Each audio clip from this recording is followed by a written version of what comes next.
ఇంత చిన్న ఫ్రిడ్జ్లో ఇన్ని సామాన్లు ఎట్లా పట్టిస్తున్నావో ఏమో, అసలు అర్థమే కావట్లేదే నాకు. ఎట్లా పట్టిస్తున్నావు?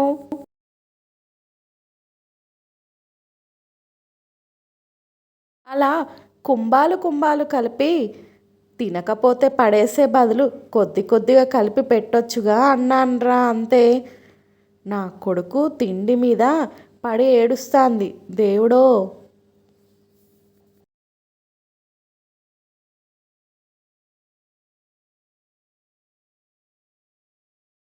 బొట్టు చిన్నదిగా పెట్టుకుంటే తిడుతుంది, జడ వేసుకోవాలంటుంది, పిచ్చి పిచ్చి డ్రెస్సులు వేసుకోవద్దంటుంది, కాలేజ్ నుంచి లేట్ వస్తే నిలదీసిస్తుంది. నానమ్మని ఏదైనా ఓల్డేజ్ హోమ్లో పడేయండే బాబు, నన్ను బతకనియట్లేదు. ఫేస్బుక్లోనేమో ఐ సపోర్ట్ ఫార్మర్స్ అని పెట్టుకుంటారు, ఇక్కడ చూస్తేనేమో కొత్తిమీర కట్ట కోసం కూడా బేరమాడుతున్నారు. ఇదేం అన్యాయం సార్.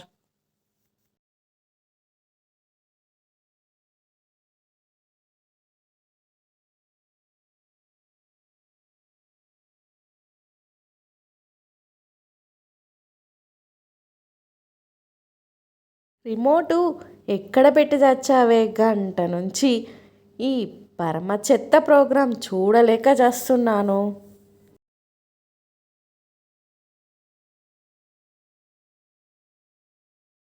నీ కార్టూన్లు లైక్స్ కామెంట్స్ పెట్టని వాళ్ళని అన్ఫ్రెండ్ చేస్తానని ఫేస్బుక్లో నోట్ పెట్టావు కదా, ఏమైంది?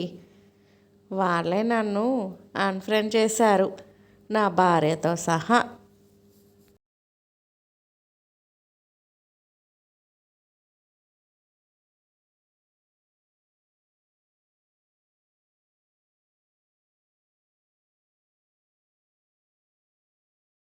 ఏంటి, మీ ఆవిడ వంట చేస్తుందా?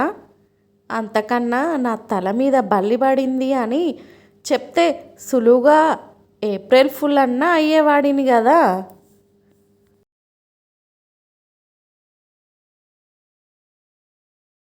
భార్యను కంట్రోల్ చేయడం ఎలా?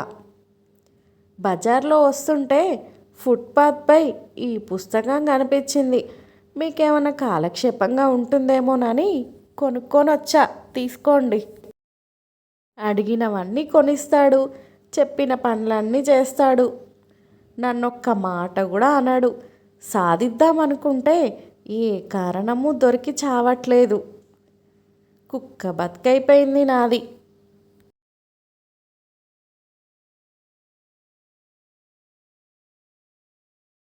ఉప్పులో కూర తక్కువైంది, ఒక చెనుకు విసిరా, తనేమో చెంబు విసిరింది.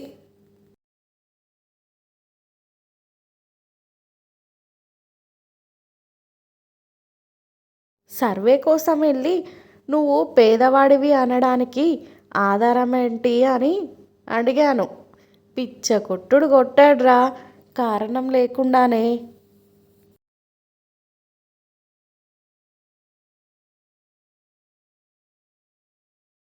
ఇది నా మొదటి దొంగతనం, నన్ను ఆశీర్వదించండి తల్లి.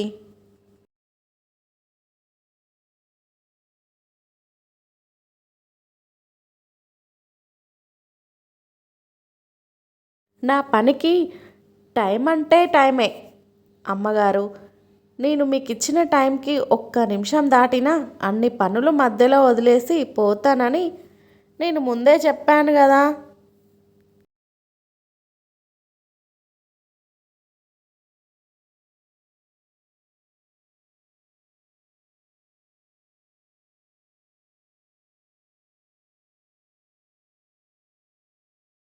ఆ వెర్రి బాగులు ఆయనకి 10 రూపాయల రాఖీ కట్టి 100 కొట్టేద్దామని వచ్చారా? ఏం అక్కర్లేదు, వెళ్ళండి వెళ్ళండి.